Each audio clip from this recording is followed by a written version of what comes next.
ಪ್ರೀತಿಯ ಸಹೋದರ ಸಹೋದರಿಯರೇ, ಇಂದು ತಾಯಿ ಧರ್ಮಸಭೆಗೆ ಸಂತಸದ ಶುಭಗಳಿಗೆ. ಏಕೆಂದರೆ ಇಂದು ತಾಯಿ ಧರ್ಮಸಭೆಯು ಒಬ್ಬ ಹೊಸ ಜಗದ್ಗುರುಗಳನ್ನು ಪಡೆದುಕೊಂಡಿದೆ. 14ನೆಯ ಪೋಪ್ ಲಿಯೋ ಎಂಬ ಹೆಸರನ್ನು ಪಡೆದಿರುವ ಕಾರ್ಡಿನಲ್ ರಾಬರ್ಟ್ ಫ್ರಾನ್ಸಿಸ್ ಪ್ರೋವಸ್ಟ್ ಇವರು 2025 ಮೇ 8 ನಮ್ಮ ರೋಮನ್ ಕಥೋಲಿಕ ಧರ್ಮಸಭೆಗೆ 267ನೇ ಪೋಪ್ ಆಗಿ ಆಯ್ಕೆಯಾಗಿದ್ದಾರೆ. ಅವರು ಅಮೇರಿಕಾದ ಚಿಕಾಗೋದಲ್ಲಿ ಜನಿಸಿದವರು ಮತ್ತು ಧರ್ಮಸಭೆಯ ಇತಿಹಾಸದಲ್ಲಿ ಮೊದಲ ಅಮೇರಿಕನ್ ಪೋಪ್ ಆಗಿದ್ದಾರೆ.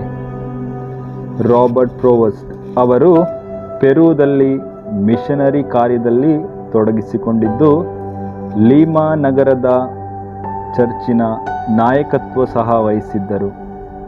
ಅವರು ವ್ಯಾಟಿಕನ್ ಬಿಷಪ್ಗಳ ನೇಮಕಾತಿ ವಿಭಾಗದ ಮುಖ್ಯಸ್ಥರಾಗಿಯೂ ಸೇವೆ ಸಲ್ಲಿಸಿದ್ದಾರೆ. ಅವರ ಈ ಅನುಭವಗಳು ಮತ್ತು ಧರ್ಮಸಭೆಯ ವಿವಿಧ ಭಾಗಗಳಲ್ಲಿ ಅವರ ಕಾರ್ಯಕ್ಷಮತೆ ಪೋಪ್ ಫ್ರಾನ್ಸಿಸ್ ಅವರ ಕಾಲದಲ್ಲಿ ಧರ್ಮಸಭೆಯ ಆಂತರಿಕ ಸಂಘಟನೆಗೆ ಮಹತ್ವಪೂರ್ಣವಾಗಿತ್ತು. ಪೋಪ್ 14ನೆಯ ಲಿಯೋ ಅವರ ಆಯ್ಕೆ ಧರ್ಮಸಭೆಯ ಆಂತರಿಕ ವಿಭಜನೆಗಳನ್ನು ಸಮಾಧಾನಪಡಿಸಲು ಮತ್ತು ವಿಶ್ವದ ವಿವಿಧ ಭಾಗಗಳಲ್ಲಿ ಧರ್ಮಸಭೆಯ ಪ್ರಭಾವವನ್ನು ವಿಸ್ತರಿಸಲು ಸಹಾಯ ಮಾಡಲಿದೆ ಎಂಬಂತಹ ನಿರೀಕ್ಷೆ ನಮ್ಮೆಲ್ಲರಲ್ಲೂ ಇದೆ. ಅವರು ತಮ್ಮ ಮೊದಲ ಸಾರ್ವಜನಿಕ ಭಾಷಣದಲ್ಲಿ ನಿಮಗೆ ಶಾಂತಿ ಇರಲಿ ಎಂದು ಎಲ್ಲರಿಗೂ ಶುಭಾಶಯ ಕೋರಿದರು. ಇದು ಕ್ರಿಸ್ತನ ಪುನರುತ್ಥಾನದ ನಂತರದ ಮೊದಲ ಮಾತುಗಳ ಪ್ರತಿಧ್ವನವಾಗಿದೆ.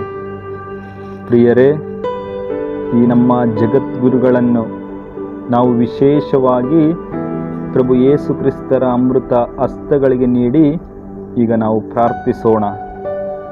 ದಯಾಮಯ ದೇವರು ಅವರೊಂದಿಗಿದ್ದು ಅವರನ್ನು ಆಶೀರ್ವದಿಸಿ ನಮ್ಮ ಧರ್ಮಸಭೆಯನ್ನು ಮುನ್ನಡೆಸಲು ಬೇಕಾದಂತಹ ದೈಹಿಕ, ಆಧ್ಯಾತ್ಮಿಕ ಹಾಗೂ ಮಾನಸಿಕ ಶಕ್ತಿಯನ್ನು, ಆರೋಗ್ಯವನ್ನು ದೇವರು ಅವರಿಗೆ ಕರುಣಿಸಲಿ. ಅವರು ಮಾಡುವಂತಹ ಪ್ರತಿಯೊಂದು ಕೆಲಸದಲ್ಲಿ ಹಾಗೂ ವಿಶೇಷವಾಗಿ ನಿರ್ಧಾರಗಳಲ್ಲಿ ಪವಿತ್ರಾತ್ಮರ ಪ್ರಸನ್ನತೆ ಸದಾ ಇರಲಿ ಎಂದು ಪ್ರಾರ್ಥಿಸೋಣ. ಮಾತೆ ಮರಿಯಮ್ಮನವರೇ, ನಮ್ಮ ಹೊಸ ಜಗದ್ಗುರುಗಳಾದ ಪೋಪ್ 14ನೇ ಲಿಯೋ ಇವರನ್ನು ಕಾದು ಸಂರಕ್ಷಿಸಿರಿ. ನಮೋ ಮರಿಯ ಕೃಪಾಪೂರ್ಣೆ, ಪ್ರಭು ನಿಮ್ಮೊಡನಿದ್ದಾರೆ, ಸ್ತ್ರೀಯರಲ್ಲಿ ನೀವು ಧನ್ಯರು ಮತ್ತು ನಿಮ್ಮ ಉದರದ ಫಲವಾದ ಯೇಸು ಧನ್ಯರು. ಸಂತ ಮರಿಯ ದೇವಮಾತೆ, ಪಾಪಿಗಳಾಗಿರುವ ನಮಗಾಗಿ ಈಗಲೂ ನಮ್ಮ ಮರಣದ ಸಮಯದಲ್ಲಿಯೂ ಪ್ರಾರ್ಥಿಸಿರಿ. ಆಮೇನ್.